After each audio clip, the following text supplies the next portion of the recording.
Well, hello everyone. Good morning, good afternoon, good evening, wherever you are in the world. My name is Jason Levine, and thank you so much for joining me today for the Friday Masterclass, where today it's going to be about multicam. And I've got a special guest that I'll be bringing up in just a couple of minutes. We're going to be talking about not just using multicam inside of Premiere, but sort of the thinking process and a lot of the things that you kind of need to think about and little tips and tricks along the way that can really help not just improve your experience of working with multicam and Premiere, but again, from a story perspective, how you kind of connect all of those cameras, figuratively, literally, together to really tell that story in a really super awesome way.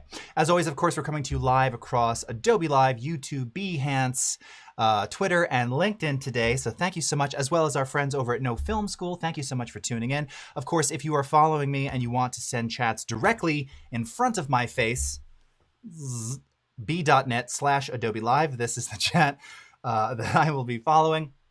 So please do that. And of course, to our friends at No Film School, you can just submit your chats on the YouTube channel. I've got those in the same place as well. So, okay, what else was I going to tell you today? Oh, well, we have other things. We're going to get into it. So let's go ahead and do that. All right. So my first guest today, Kelly Lyon. Now, I think I can safely say that without question, everybody watching has seen or at least heard of some of the shows or projects she's working on, including but not limited to Saturday Night Live, Michael Che's show, Portlandia, one of my all-time favorites.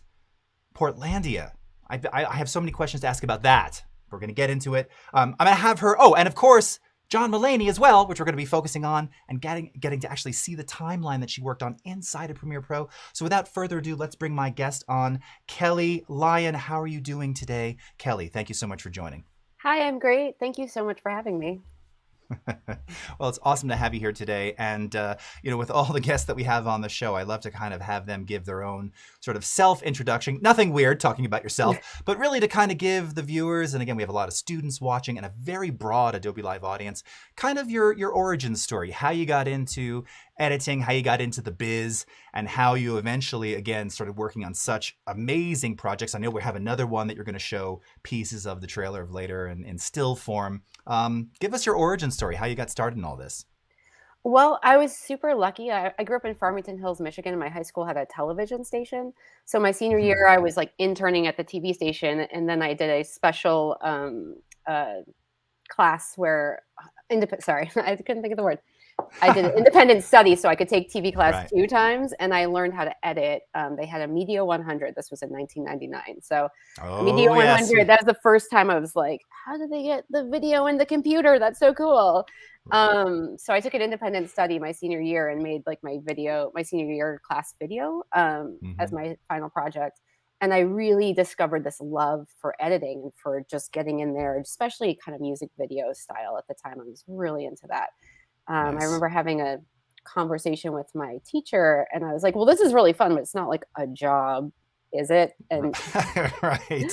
And he was like, no, it's a real career. You could really do it. At the time, he was like, there's not a ton of women out there doing it.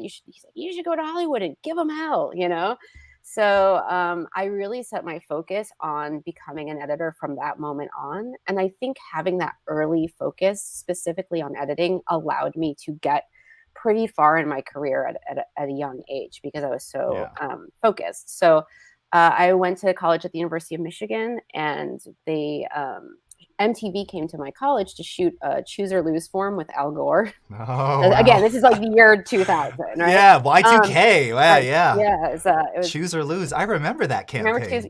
So Al Gore came to like the University of Michigan and did like a town hall with students, and I volunteered to work on the set, and I just kind of like pestered the MTV people from New York, like, oh hey, like I'd love an internship at MTV, and like I ended up being able to be really helpful to them because they had to do a satellite broadcast. They're like from some weird town called Farmington Hills, Michigan. I was like, that's where I'm from. I know where it is. Like I'll drive you there. So I ended up getting to spend like hours and hours with these people and talk my way into an internship in New York for the summer. And then from there, I just completely fell in love with New York. And I was like, this is where I have to be. I want to be in New York. I want to be an editor.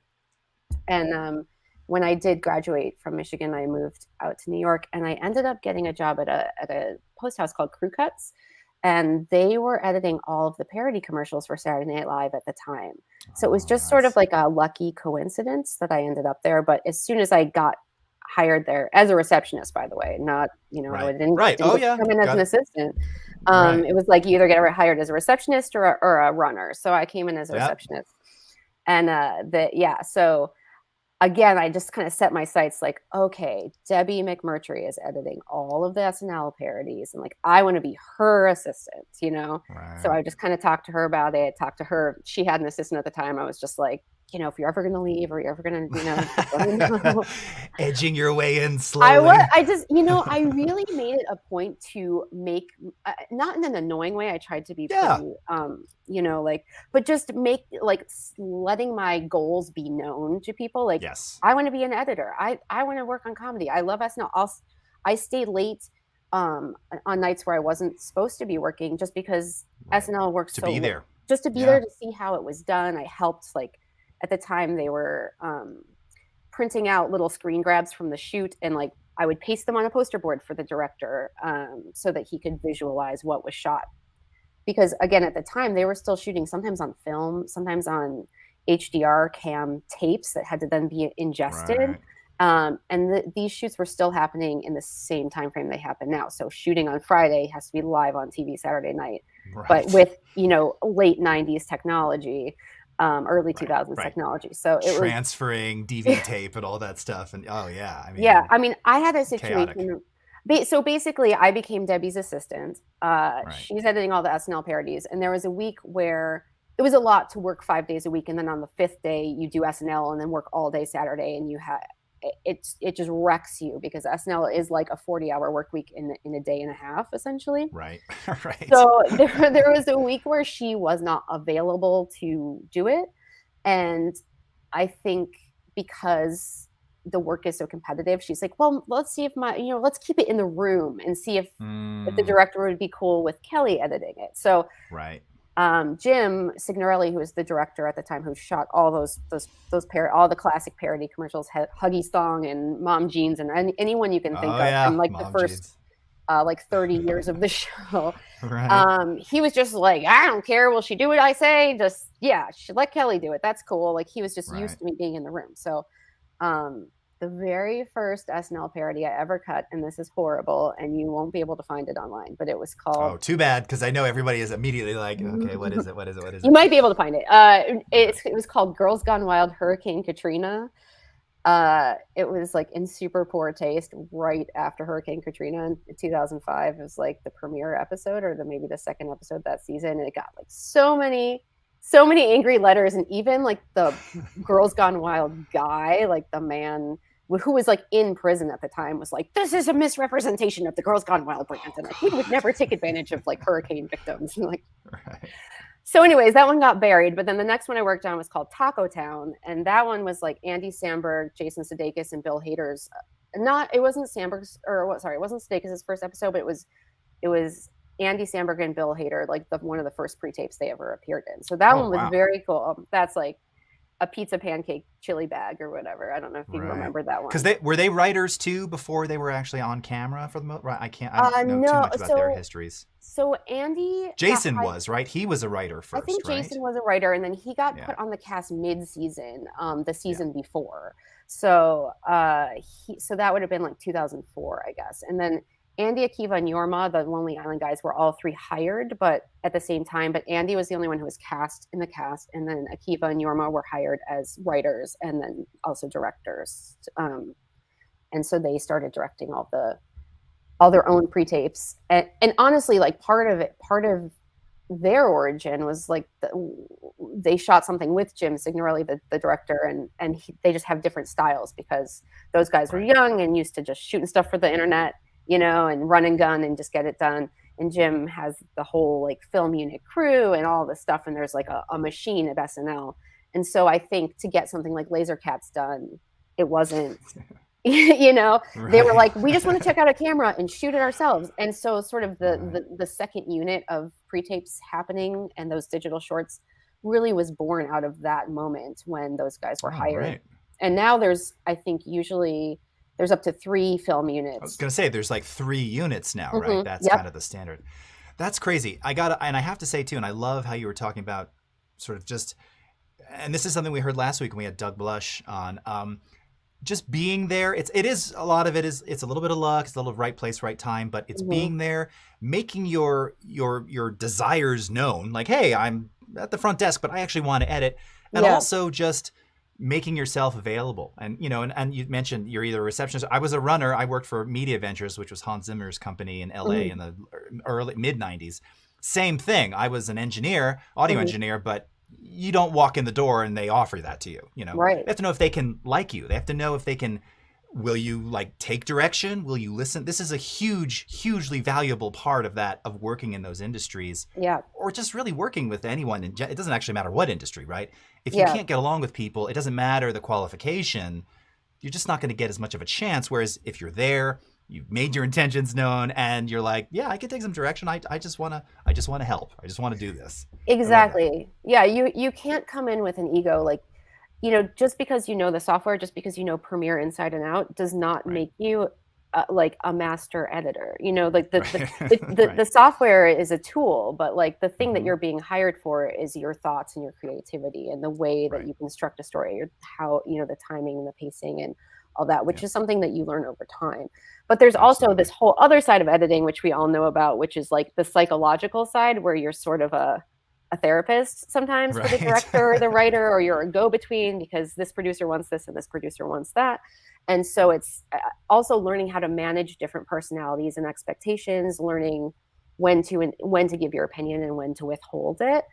These are all things you can learn by observing and by not just assisting, but even just as a receptionist, watching how certain clients treated certain editors and then treated other editors differently, or how Right. AEs were treated. And I definitely at the time felt like this is BS and I shouldn't have to answer phones and whatever. But like Right. in retrospect, it was a really great time to learn just about the way the industry works and have the Yes. space to observe. Right. Um, I wasn't building my like editing storytelling skill set on the job per se, except I was doing like lots of freebie jobs in my free time. But then I Sure. had the Sure. space and bandwidth to do that because I had a paid job where I wasn't getting to be Right. creative all day Right. long. So, Right. um, and my free time, I could spend that energy, on my own projects.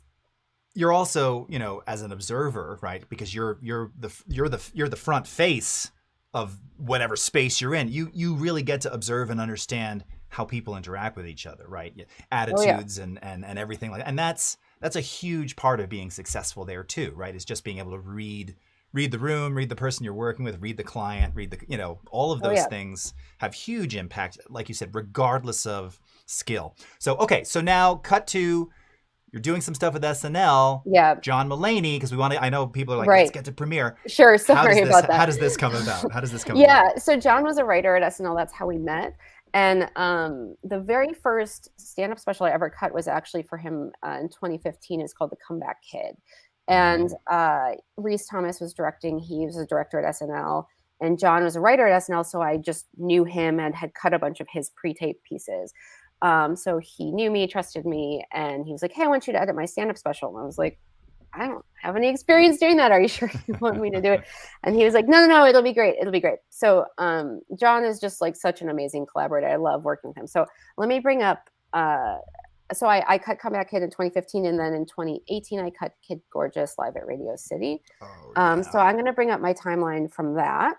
So you guys can see this is a working timeline. It wasn't The my, final. this isn't the final, but I wanted to show you a little bit of my process. So when I start a stand-up special, the first thing I do generally is I'll ask the comedian, because there always is a favorite. Generally, they'll tape two shows, right? There's like an Mm-hmm. early show and a late show, or like a Saturday night show and a Sunday night show, something like that. And they always have a favorite. And pretty much it's always the second show. But I Oh, always check with interesting. Yeah. the comedian and say like, hey, which was your preference? So in this case, John's preference was show two. And so what I'll then do is I'll have my assistant editor do a rough line cut of show one. So here's show one. And when we do the rough line cut, a lot of times what I'll do is use Premiere's feature where And just as a trick, I always put this toggle multicam view button. I make sure that that is down here in my button bar because I Yeah. use it so frequently, especially with multicam editing. Um, so I'll have that up, and then as I'm playing down, and you're not gonna hear him, but as Yeah, I'm we have playing it down, muted for copyright reasons. Yeah. yeah, you can just click, click, click, and it'll automatically change the cameras for you. Now you can see here this was a 8 camera shoot. Yeah. Sometimes there was a ninth camera that was roving around. So I'll kind of watch do my I'll have my AE do the rough edit on the rough line cut on the least less favorite show, and then his favorite show was show two. So then I'll do like a more careful line cut of show two, and use that as my basis for the edit. Something that Nice. I really like about Premiere is how you can change the cameras just by using the keyboard. So, like, if I want to see, well, what's camera two doing here? You can just hit the two button, and now I'm hitting Yep. three, now I'm hitting four, now I'm hitting five, six, and I can just edit that way too. I use that a lot. That keyboard shortcut feature. I think it's also fascinating too. I mean, you don't really think about it. You're like, well, it's one guy on stage, and yeah, you would imagine there's some kind of cam from above, and obviously covering stage left, stage right. 8 cameras, is that kind of standard for this kind of a like solo special kind of thing? No, actually, I would say Hmm. it's much more standard to have 5 or 6 cameras.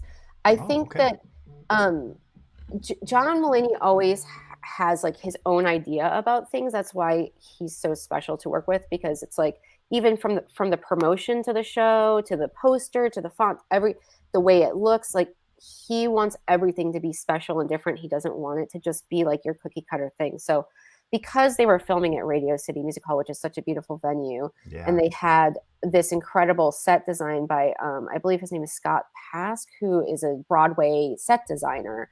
Oh, wow. Yeah. He wanted to make sure that every angle of it was captured. So this super wide, for example, I mean, I'm only going to use that just at the very beginning, I was gonna maybe the say, right, probably end. beginning and ending. Yeah. Yeah, Hmm. and maybe as a reset here or there, or if I need a cheat, which I'll get into in a little bit. Oh, yeah. I was gonna Um, ask you about that. Okay. Yeah. but you know, other specials I've worked on would a camera up like this for maybe the first 10 minutes of one of the shows and the last 10 minutes of one of the shows, and then they'd go move it somewhere else to be a little more strategic about camera placement just to save on money and transcoding time and all of that. But Sure. because this is just such a special venue, I think John wanted to make sure it was captured from every angle so you can really get a sense of the beauty of the space and the beauty of the set design.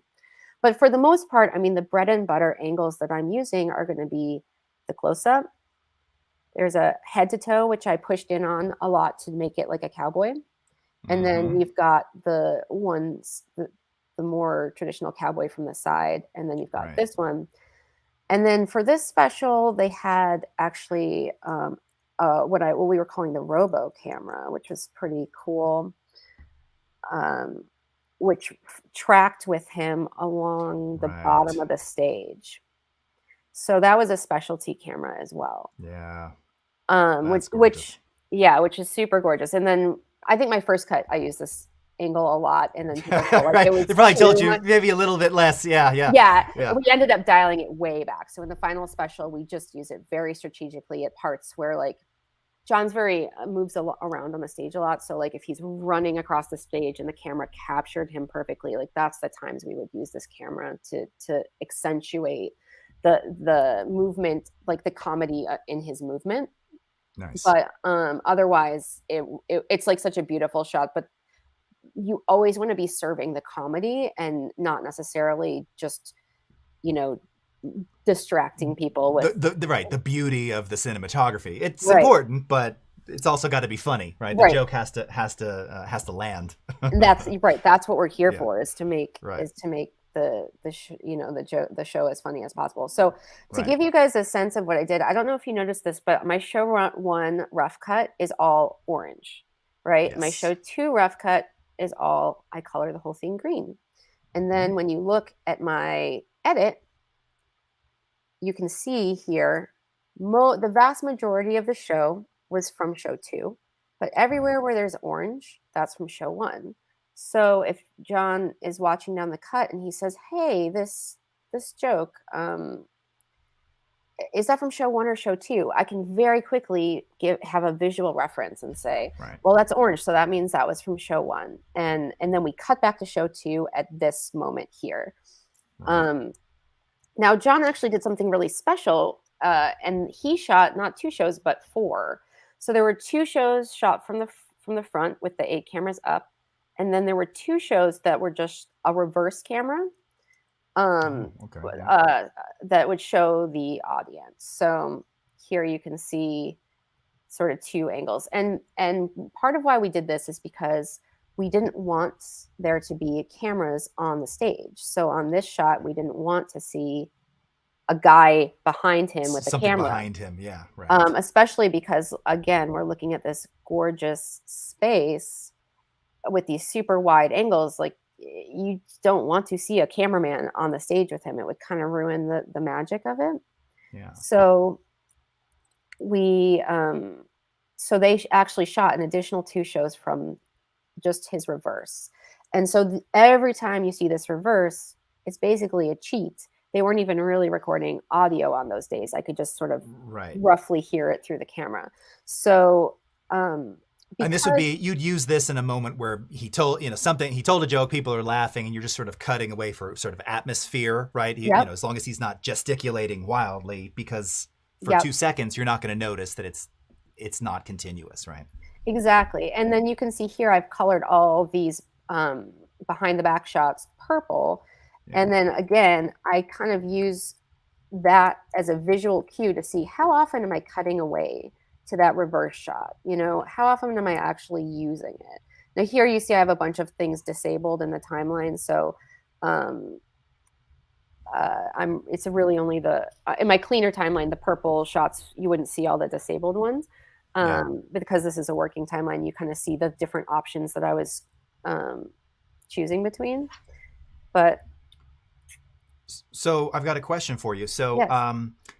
Obviously now you've got 8 cameras plus, well, technically 10 really, with the reverse shots here. So, and I'm looking at the timeline, I'm going, okay, it looks like there's a lot of action happening. So what is do you have a preference for how long you let a shot linger before you cut to the next camera? Or is that a direction that you're getting? Or is it just like, let's keep it moving? Is there a specific sort of duration that you're going for in terms of flow? Or is it more like a prescribed thing to kind of just keep it moving for attention purposes? That's a great question. So different comedians like to have their specials paced different ways. So John's special, I paced it what I would call like my baseline pacing, which is about a cut every 8 to 16 seconds. It was an average cuts coming about every 10 seconds. And so to me, that's like a really good pacing. And you want to choose like the when to cut generally. It varies depending on the joke, but it's like, obviously if he's doing something physical and act out, you want to choose an angle where you can see his entire body head to toe so that you're not missing anything, because so much of it is he's acting something out, but you're using your imagination. So it's like if he's like in The Comeback Kid, he was pretending to be a guy with a cane that he's like knock knock, and so you wanted to make sure that you could see his full body, head to toe, so that you're cutting wide.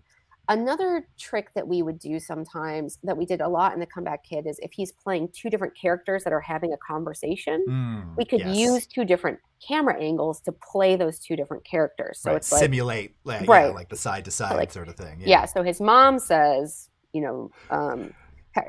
like, "Mom, have you ever seen a ghost?" And she's like, "Actually, I have." And so you add the edit for the mom character. Now I feel and then the pacing changes there too, right? Because now you're cutting against the actual pace of the dialogue, which makes sense. Yeah, exactly. So you don't want it to ever be predictable. I mean, that's the biggest thing. I once spoke to an editor who was like, every joke should start in a wide and then get a little bit closer and then close up for the punchline, and then you go back out wide again. And it's like, well, that's the most boring thing ever. I mean, there is sort of a a comedy wisdom of like, if you cut in close on the punchline, then it's like really giving them a little zing. And that is kind of true. It does sort of help, but if you do that every time, Right. it becomes so predictable and hacked that to this point, when I worked on Amy Schumer's most recent stand-up special, she was like, I don't want you to ever cut in on the punchline. It's just too, she's like, I'm sick of it, you know? It's So hacky. Yeah. yeah. So, but I still do that sometimes, depending on what it is. It's just, again, Right. it's sort of the material is going to dictate what the edit should be. But the Sure. comedian themselves and their own vibe will dictate the pacing. So to get back to pacing, like John, like I said, I pace him what I would call my baseline pace because that feels good to me to have cuts about Yeah. every 8 to 16 seconds.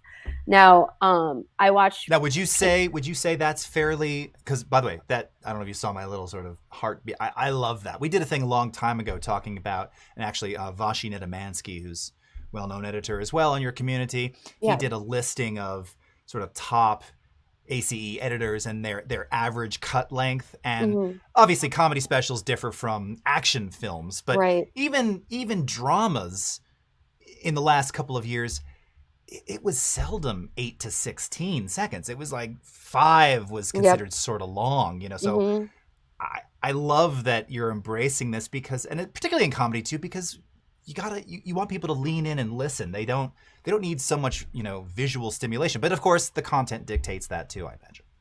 Well, sure. And then like I watched, I didn't work on it, but I watched Pete Holmes' special on HBO, and that one had a cut about every 4 seconds. I was gonna say it was super fast. Yeah, super fast. But like, so to me, it's like, well, if I were cutting that special, I might have my first cut maybe would have been paced a little slower. However, Pete Holmes is a super energetic comedian, and he's got kind of that like golden retriever, like, you know, like energy. Happy guy energy, you know, fun. I think he says fun dad energy. So like having a cut every 4 seconds makes sense for him. Right. Then on the other end of the spectrum, like I mentioned, I did Amy Schumer's most recent stand-up special called Growing, and she wanted it to be paced a lot slower. So she wanted cuts every like 20 to 30 seconds, you know, much slower. Not throughout the whole thing. I mean, I think a lot of it is still paced, you know, 10 to 15 seconds. And then there are moments that we just really let breathe.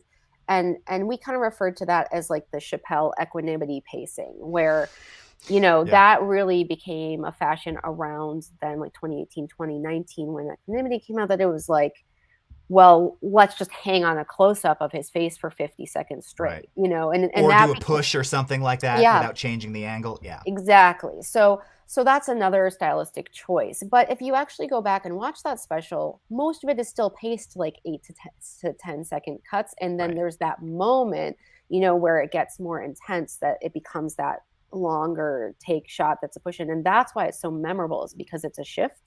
So that's something else to think about is, you know, if you have sort of a regular pacing and you really want the audience's attention, you can change the pace. And that is going to, you know, sometimes that can be distracting. Like if you suddenly you're going cut, you know, it like feels overwhelming. But if you slow it way down, that creates like sort of a stop and listen moment. It can create a stop and listen moment. Absolutely. It draws you in. And I think that gets lost a lot in just regular films, right? Because I think they're worried about, we're going to lose their eyes if it's not moving. And my contention is, no, I think you're keeping me there. You know, that show Severance is a good example of that, right? There's a lot of, I don't know if you've seen it, a lot of a lot of shots lingering for a long time. Yeah. And of course, the set design is making it also very visually interesting because you're looking around, but camera's not moving, you know, or if it is, it's a very slow push it and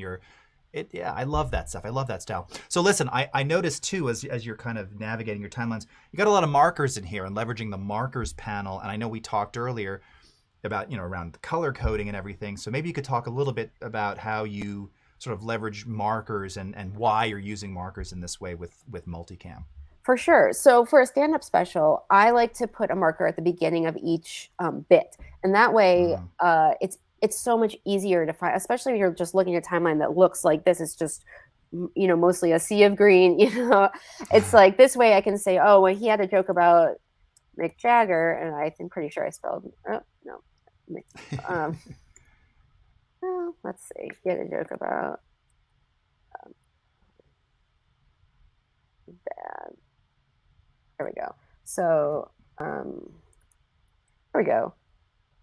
Dad about dad Nazi Germany over on the beach, and then I can, it'll jump right. And then if I want to hear his joke about his dad and Leonard Bernstein, it'll just jump right to that part. Right. And so if John says, "Oh, I have a note about, the Mick Jagger part," then I think this will work now. There we go, Mick Jagger. Yeah. And it'll jump right to that section of the timeline. And you can also, what I do is option drag to open it up. Yep. Now I don't think in 2019 or 2018 when I cut this special that I was doing that, but now it's something I do so you can actually just read it as you're scrolling through. But yeah, here's like his monkey man joke, which is probably one of my favorites from the special. That's so good. Yeah. I'm sorry, we can't play the audio. Yeah. Have to go to but Netflix you can see, yeah. This is available on Netflix for sure, but you can see him act it out. Monkey, monkey, monkey man. Yeah. That's so great. It's so funny. And again, like I chose this angle because I felt like it really highlighted the hand, and you could picture, you could picture the action happening best in this angle. And we're actually jumping here to show one for it. And we're able to hide that edit between the shows because of his hand movement. Right.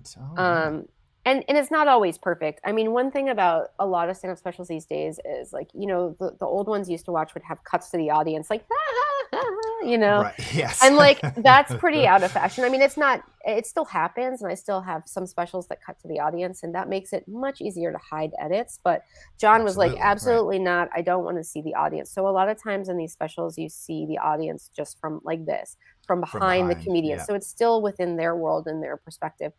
And for a comedian that moves around the stage so much like John does, that makes it tricky sometimes to cut between the shows or to hide edits. So I think he actually really worked on the choreography of the show, so that he would try to be in the same place at the same points in both shows. Because when we did the Comeback Kid, he wasn't doing that, so it became a little trickier.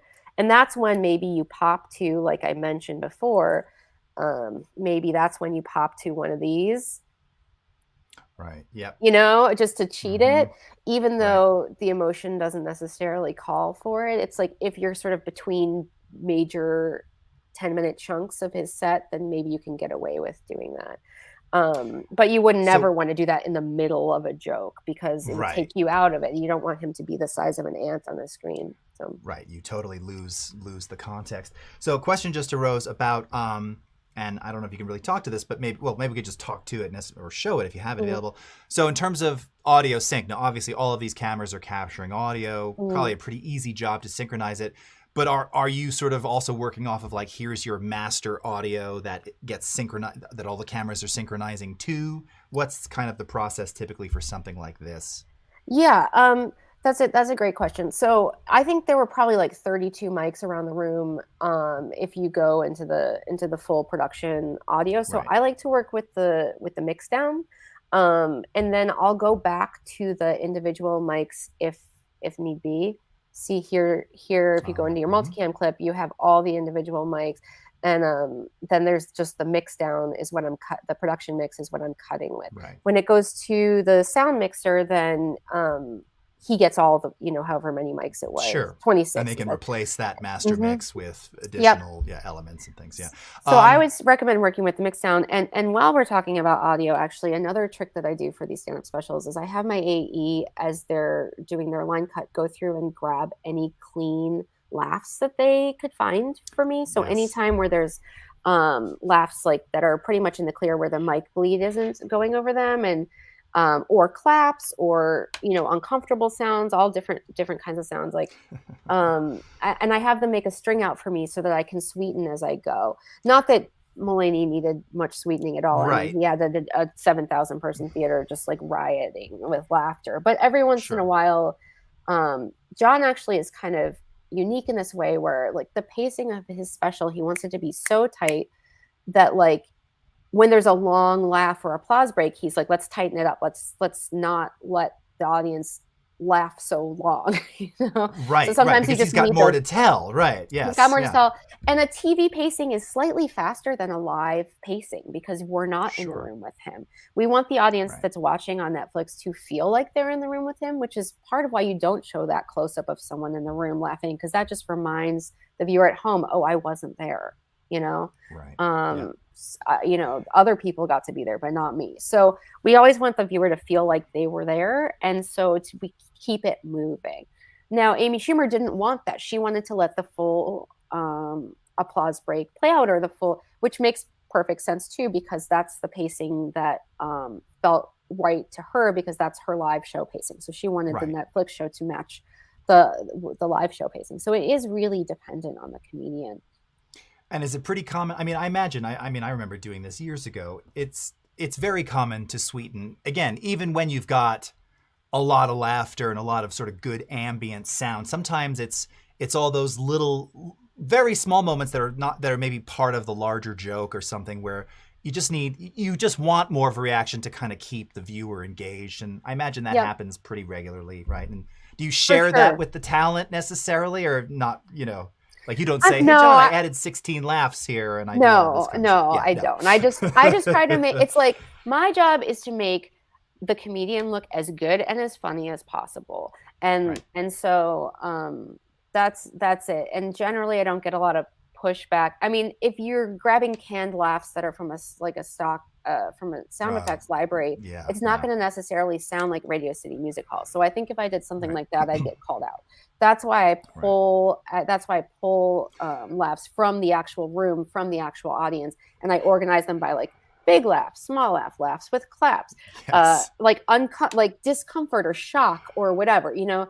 Especially, I worked on, I've just finished up season 2 of that damn Michael Che. I cut season 1 as well, but season 2 has some stand-up elements in it, and I had to pull a lot of audience sounds because there was just a lot of mic bleed, because we would start talking. So it's like we weren't even necessarily sweetening because he needed more laughs. It was just like we needed more of a tail on. You needed a tail so you could kind of separate the dialogue from the laughter, probably in stereo as well, just to kind of offset it so you could kind of keep hearing the story being told, you know. Yeah, and also because we were using it as transitions between sketches. So that show comes out May 26th, I believe. I think all 6 episodes drop on the same day. Nice. So you can check it out then. But a lot of current Kelly Lyon content hitting the airways. That's awesome. Seriously. We would use some of those like trailing out of laughs or shocked sounds to lead into the next sketch to help bridge the interstitial to the sketches. Nice. So now, once you've got your cuts, we had a couple questions about sort of exporting. So what do you usually deliver for review? And then what is your process for, John comes back and says, I want to make this change. And additionally, do you ever have to reorder the show, or like, have you ever reordered parts of the show for pacing purposes or something like that? Yes. So these are all great questions.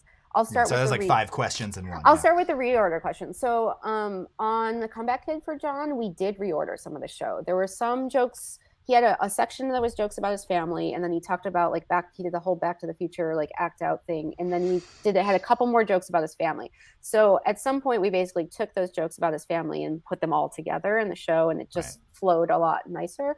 Now for Kid Gorgeous, again, he had toured this and performed it about 150 times before they filmed it. So he had it dialed. And I remember actually we had a big conversation before they shot it, because the production designer wanted to change the lighting cue throughout the show. So it starts out kind of this blue, and then it turns red, and then it turns purple. And I said to them, hey, if you change the color behind him, I'm not going to be able to reorder the show. Like we just say, here's the red section. Yeah. I'm not going to be able to change the order of the show. So that's something we really need to think about. And John was very confident because he had performed it so many times that the set was the set, and that it was going to stay in the order that he was used to it being. But pretty much every special I've ever cut, we at least lose a joke or two and tighten it up. I think his second show here was like an hour and 20 minutes, and the final special is, 58 minutes probably. All right. Same thing with Okay. Amy Yeah. Schumer. She went long on her second show. So we had some things to choose from. Some things she only did in show one, some things she only did in show two. I did Ricky Velez's special most recently for HBO Max. He had a pretty tight, similar sets both times, but there was a couple jokes that he only did in one set or the other. So we kind of fit them in where they would go. I've been so fortunate to work with such high level comedians that pretty much have their sets like really dialed by the time they're actually filming it for Netflix. But I've worked on some like more, I worked on Ali Sadiq's special for Comedy Central, which was sort of half documentary. And, and his style is so conversational and storytelling that like his two sets were completely different. Like I couldn't even cut between, it's like he didn't even tell the same stories. He just told, it was like 2 separate hours of footage. So that was really interesting to choose what made it in the special and what didn't. And then in the case of something like that, are you just kind of bucking the idea of sort of visual consistency at that point? Because you have to make a compromise at some point. I think like, obviously you want visual continuity to be as close as possible, but for these stand-up specials, it just has to sound right, and it has to sound funny, and like it can't be too jarring. But I think audiences don't watch these as carefully, like as you were watching a drama or something. It's like you want it to look as good as possible, but like it's more important that the funniest version of every joke is in there, and that if it sounds right, then it'll feel right. But like for Ali Sadiq, that was a whole separate thing because there is a documentary element. So we had these interstitials of him around the prison, the jail wasn't a prison, interviewing the different inmates and interacting with them. And so we could use that to help bridge from one story to the next. Yep. Cool. So back to the export and review. Yeah. Right. So for John, I actually have been working remotely with him for every special, like starting in 2015. So the way that I worked for him is I would do my rough cut, then I would export and put it on Frame.io.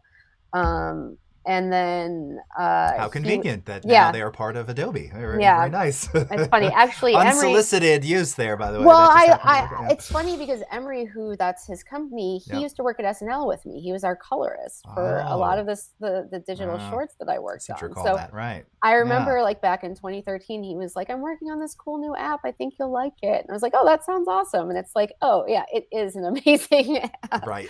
I do love it. But yeah, so I would post for John on Frame.io, and then I think he would basically just write out notes for me, and then I would do those notes, and then I would fly out to either New York or LA to work with him in person for a couple days. So and what about now? Like some of the more like the Amy Schumer one, very recent, obviously updated frame, updated ways of doing things a little bit. Yeah. So it's same thing. Like all the specials I did before COVID that I did remotely, I basically did the rough cut and a first pass of notes from my home. I live in Portland, Oregon.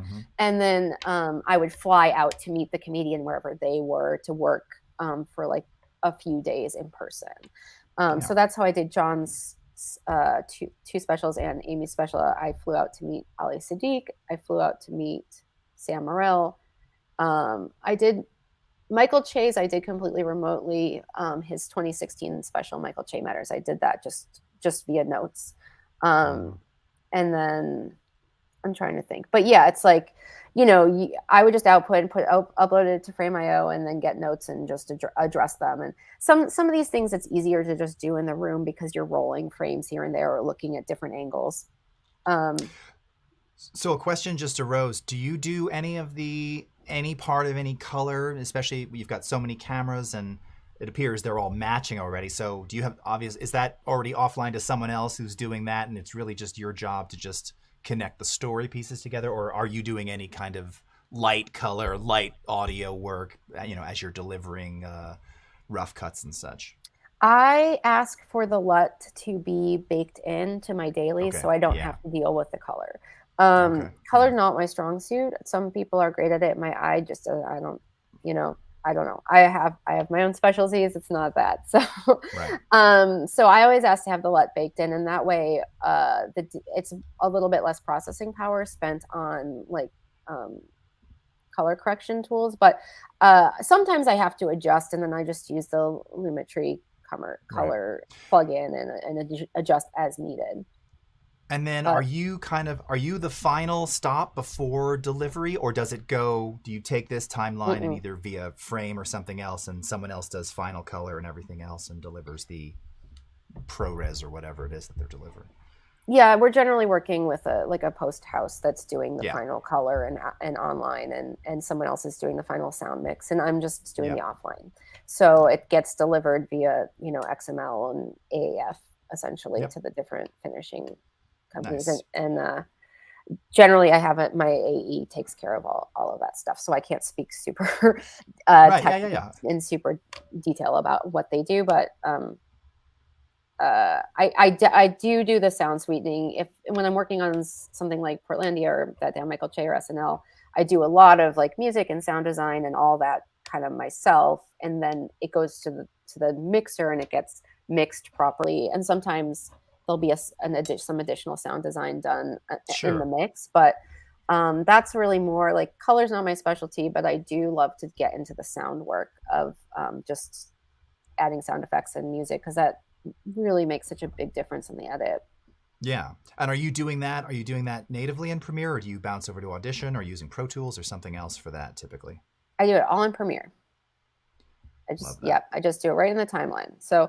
I mean, my rough mixes aren't gonna like impress anybody, but they just give the Sure. idea. Like I'm at the point in my career where I can hear what it's supposed to sound like when it's mixed, even though I'm hearing the rough audio. And then sometimes I'll write up notes for the director, or the producers, or whoever, just to say, "Oh, hey, this is going to sound like it's a thought inside of his head, so it'll have a little reverby, whatever, Right. Yeah. like Yes.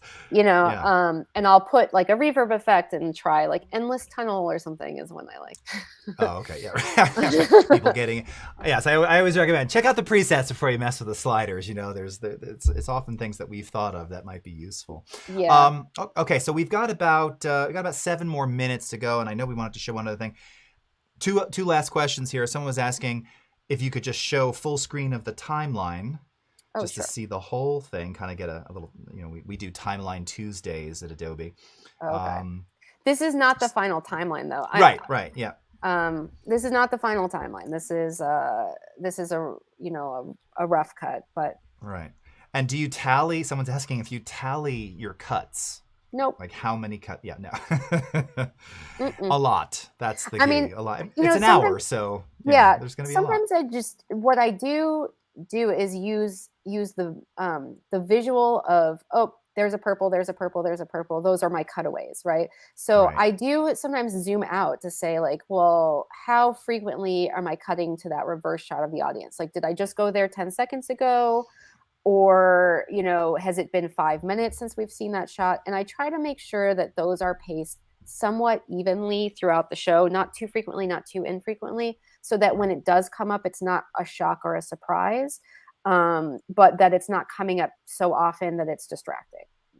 And that's a really good point too, is to kind of, I imagine, just sort of periodically zoom out so that Mm-hmm. you can see, because you get lost in the context of it. You don't remember Yep. what you did 30 seconds ago or a minute ago, whatever. In this Yep. case, a minute feels like a long time because you've got 59 minutes worth or however Yep. long it is. So I love that. I think that's really good. I I've been guilty of that myself, where I'm cutting something together, even if it's not in multicam, just cutting a scene together, and if I don't zoom out to see how many I've done, right, you're like, oh, I didn't move for the last minute. Thought I was doing something really interesting. It's like, no, we need something else. Or the opposite, I've done too much cutting back and forth.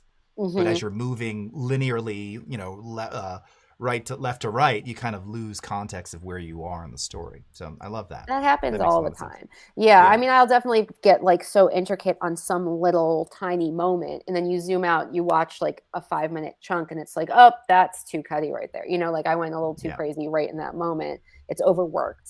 So um, you do have to, when you're working on longer programs, zoom out and try to see what your work in the bigger context of things, because it tells you a lot.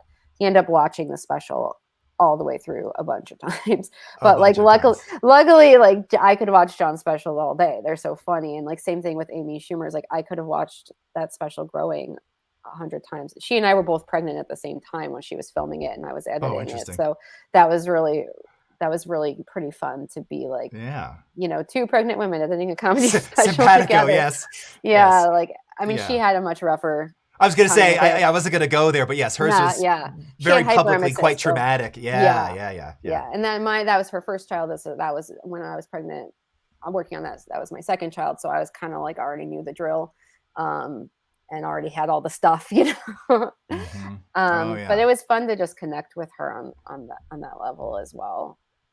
Yeah, because hey, listen, we're humans, so I think that also adds to that. There's that trust there too, right? That you're building, so that yes, you've done a lot of great work, and she knows that. But now we have this sort of common bond, and there's a comfort level there that I imagine comes along with that, and that kind of speaks to what you started with, which is you've got to be able to kind of read and work with people, and be a person, be willing to be open to things and listen to everybody and take it in and be humble and all that, and that really kind of comes across. All right, so we've got again, we got about 4 minutes. Did you want to show a couple of those? The Yearly Departed. I don't know if 4 minutes is really enough to get into it. I mean, I worked on a special called Yearly Departed that was shot at the beginning of COVID, and it was a bunch of women that are supposed to be in the same room together that were all filmed separately. So this was a kind of a crazy multicam situation because you can see here on the A stage, Phoebe Robinson's performing, and then there were 5 cameras filming her. So that's sort of like a standard stand-up special setup. And then the audience, the reverse shot, was supposed to be all the other comedians were supposed to be in the audience watching her. So they're coming up giving eulogies for the year, one at a time. Right. So you see the B stage, the reverse of the room is a completely different stage. And the women were shot one at a time. You can see here their photo cards of where they're supposed to be sitting. And we had like different colored chairs so that the performer could know where the other people were if they were, talking to them, because sometimes there's direct interactions. And then here you see the final composite after all of the women were comped into the room together. So that's Sarah Silverman exiting with, Rachel Brosnahan and Z-Way and, all the other performers none of them were in the room together. So that was kind of a kooky thing. And then you can see for the audience reaction shots, they were filmed in these green screen pods, and then they were comped into the room. So look again, like they were reacting to the woman who's performing at the podium. You can see here the way the director Linda Mendoza staged it all. It was pretty wild. With something like this, I mean, of course, this was new for everybody. I have to imagine the time. I mean, so let me take this back. It was really intense. It was a very intense edit, right? And it was like every shot was a VFX shot for a 40-minute show, and the end product was supposed to look just like a standard stand-up special in a way, like in a funeral home. So it was kind of crazy to do that much comps and VFX work just to make it seem like people were in the room together. And honestly, just the sound work was wild. I was going to say, and the sound, right? This is a perfect example of where when you're doing the rough cut on this, are you also adding, I mean, I imagine the sound designer's already done that, but that had to be a constant, going back to the mastering, all right, we need to add more or less or make it feel real, because there wasn't any reaction. You had to entirely create it out of thin air. And we had each woman reacting like in this green screen pod by themselves. So Z-Way was like sitting there going, yes, no, uh-huh. And we had like literally hours and hours of each woman sitting in a green screen pod, just doing a string of endless reactions. Then we had to build, if we want the whole room to be in agreement, we have to find a from 4 different women and layer it and make them not repetitive, so it doesn't sound like the same from the group every single time. It was so much work. And we ended up actually doing at the very last minute a full ADR pass with 5 of the women, just like watching the showdown and reacting in real time, and just threw that on at the very end. This is for the 2020 version. The 2021 version, the women could actually be in the room together. So it's more of a standard. really setup. interesting. It's funny to think of comedy with ADR. You probably had never heard those two things prior to 2020 film production ever. Yeah, I But didn't never thought that's what you about had to that. do. Oh, Yeah, right. I mean, well, sorry. think about it. It never would have happened. The That would audience be does so much work for you. As an editor, it's right. like just having the live audience there, and when you don't have it, it sounds very deadly. It's Yeah, hard to. I mean, it's like we all got kind of used to it watching, Seth Meyers doing jokes in his own attic and that kind of thing with no right, audience reaction. So it wasn't right. completely out of nowhere, but Amazon was definitely like, we want We the need room to some. sound full Yeah, because we're pretending they're in the room together. So it should right. sound like they're in the room together. And I have to say, just as an outsider looking in, that year of, I mean, you saw it not only with late night hosts, but sporting events. If there was Hmm. nothing more dystopian than watching, Hmm. I think it was baseball who did it first, right? Where they started pumping in fake Fakes. crowd. I mean, they told you they were doing Yeah. this. It was so creepy and Yeah. unsettling, right? Because as the camera's moving, you're like, but there's no one there. It doesn't. Yeah. That, your brain doesn't know how to match those two things. I can't hear the sound of 60,000 shouting but see nothing. It doesn't make Right. sense. It doesn't Yeah. translate. You feel All like right. you're in Well, someone's imagination. yes, and not in a great way. Right. Well, Kelly, this was an absolute joy. Thank you so much. Real quick, tell people, where can they find you online? You have an Instagram you'd like to share, or Facebook, Sure. or It's Twitter, or anything like that? everything's at Kelly Lyon Edit. So KELLYLYONEDIT. Awesome. All That's right. kind of across everything. So thank Terrific. you, All right. everybody.